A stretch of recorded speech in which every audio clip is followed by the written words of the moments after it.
ஆன்மீக நண்பர்களுக்கு வணக்கம். இன்று நாம் காணவிருக்கும் திருக்கோவில் கரூர் மாவட்டம் குளித்தலை எனும் ஊரில் அமைந்துள்ள அருள்மிகு ஸ்ரீ கடம்பவனேஸ்வரர் திருக்கோவில்.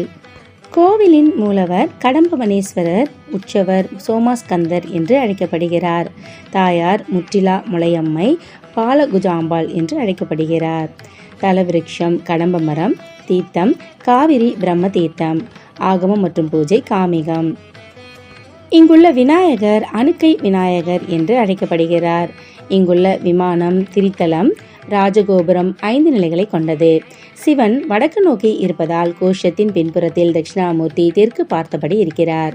வழக்கமாக தெற்கு நோக்கி இருக்கும் சண்டிகேஸ்வரர் மேற்கு முகமாகவும் வடக்கு பார்த்திருக்கும் பிரம்மா கிழக்கு முகமாகவும் இருக்கின்றனர். பிரகாரத்தில் உள்ள நவகிரக சன்னதியின் மேலே முருகன் வள்ளி தேவானையுடன் இருக்கிறார்.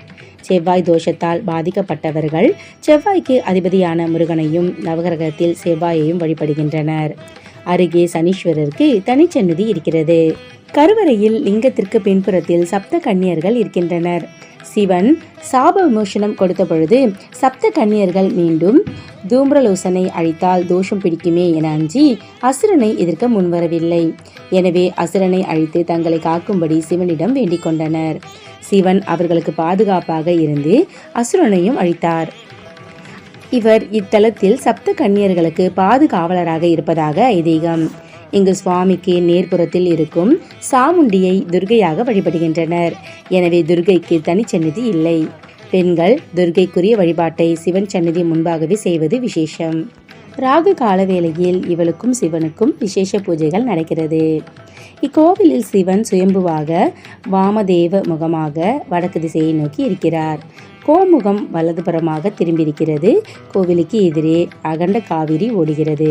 சப்த கன்னிகளுக்கு சிவன் தைப்பூசத்தன்று காட்சி கொடுத்ததாக ஐதீகம். எனவே அந்நாளில் இவர் காவிரியில் அம்பாளுடன் எழுந்தருளுகிறார். இவருடன் சுற்றுப்பகுதியில் உள்ள 7 சிவன்களும் எழுந்தருளுகின்றனர். அன்று ஒரே நாளில் 8 சிவன்களையும் தரிசிக்கலாம். இத்தலத்தில் ஐப்பசி முதல் கட்ட துலாஸ்தானம் விசேஷமாக கொண்டாடப்படுது. காலை கடம்பர், மதியம் சொக்கர், மாலை ஈகோய்நாதர் என்ற வரிசையில் வழிபடுவது குறவிலா பலன்கள் தருகின்றன. அதன்படி இவரை கால வேளையில் வழிபட்டால் காசியில் வழிபட்ட பலன் கிடைக்கும் என்பது நம்பிக்கை. இத்தலத்திற்கு தெச்சன காசி என்றொரு மற்றொரு பெயரும் உண்டு. அகத்தியர், கண்ணுவ முனிவர் ஆகியோர் சுவாமியை வழிபட்டுள்ளனர். அம்பாள் முற்றிலா முளையம்மை தனித்தன்னதியில் கிழக்கு பார்த்தபடி இருக்கிறாள். இச்சன்னதிக்கு முன்புறம் பரமநாதர் காவல் தெய்வமாக இருக்கிறார். இவர் தனது வலது கையை நெற்றி மேல் வைத்து மரியாதை செய்தபடி வித்தியாசமான கோலத்தில் இருக்கிறார். இவருக்கு தேன் அபிஷேகம் செய்து பாசி பருப்பு பாயாசம் படைத்து வழிபடுகிறார்கள். இவ்வாறு செய்வதால் அவர்கள் குடும்பத்திற்கு சுவாமி பாதுகாப்பாக இருப்பார் என நம்புகிறார்கள். சூரபத்மனை வதம் செய்த தோஷம் நீங்க முருகன் இங்கு சுவாமியை வழிபட்டுள்ளார். இவர் பிரகாரத்தில் 6 முகங்களுடன் சுப்பிரமணியராக வள்ளி தேவானையுடன் தனிச்சன்னதியில் இருக்கிறார். 6 படைகளிலும் இருக்கும் முருகனை போன்ற அமைப்புடையவர் என்ற பொருளில் இவரை குறித்து அருணகிரியார் பதிகம் பாடியுள்ளார். இவரது சந்நிதிக்கு நேர் எதிரே சிவன் கருவறை கோஷத்தில் லிங்கோத்பவர் இருக்கிறார். இவருக்கு இருபுறமும் மகாவிஷ்ணு, பிரம்மா ஆகியோர் வணங்கியபடி இருக்கின்றனர். இக்கோவிலில் நடராஜ சன்னதியில் 2 நடராஜர்கள் இருக்கின்றனர். இவர்களில் ஒருவரது பாதத்தின் கீழ் முயலகன் இல்லை. இவரது தலையில் பிறைச்சந்திரன் இருக்கிறார். இக்கோவிலின் வரலாறு என்னவென்றால், தூம்ரலோசனன் எனும் அசுரன் தேவர்களை துன்பப்படுத்தி வந்தான். அவர்கள் அம்பாளிடம் அசுரனிடம் இருந்து தங்களை காப்பாற்றும்படி வேண்டினர். அவர்களுக்காக அம்பாள் துர்கை வடிவம் எடுத்து அவனை அழிக்க சென்றாள். அசுரன் தான் பெற்றிருந்த வரத்தினால் துர்கையுடன் தொடர்ந்து சபலத்துடன் மோதவே துர்கையின் பலம் குறைந்தது. எனவே சப்த கன்னிகளை அனுப்பி அசுரரிடம் போர் புரிய செய்தாள். அவர்கள் எதிர்க்க முடியாத அசுரன் அவர்களிடமிருந்து தப்பி வனத்திற்குள் ஓடினான். அங்கு காத்யாயன மகரிஷியின் ஆசிரமத்திற்குள் விழுந்து கொண்டான். சப்த கன்னியர்களும் ஆசிரமத்திற்குள் சென்றனர்.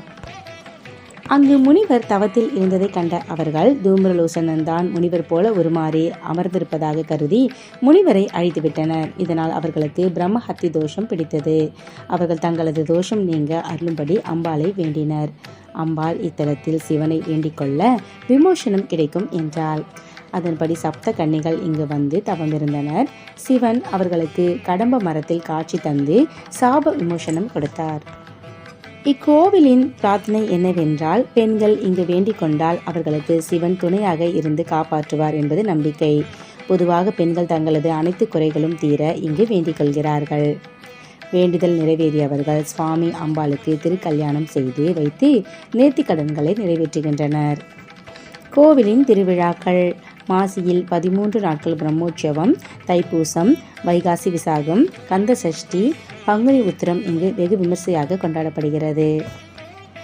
சிவனின் தேவார பாடல் பெற்ற 274 சிவாலயங்களில் இது 65வது தேவார தலமாகும். பக்தர்கள் அனைவரும் இத்திருத்தலத்திற்கு சென்று கடம்பவனேஸ்வரரை வழிபட்டு வாழ்வில் எல்லா வளமும் பெற அன்புடன் வேண்டுகிறோம்.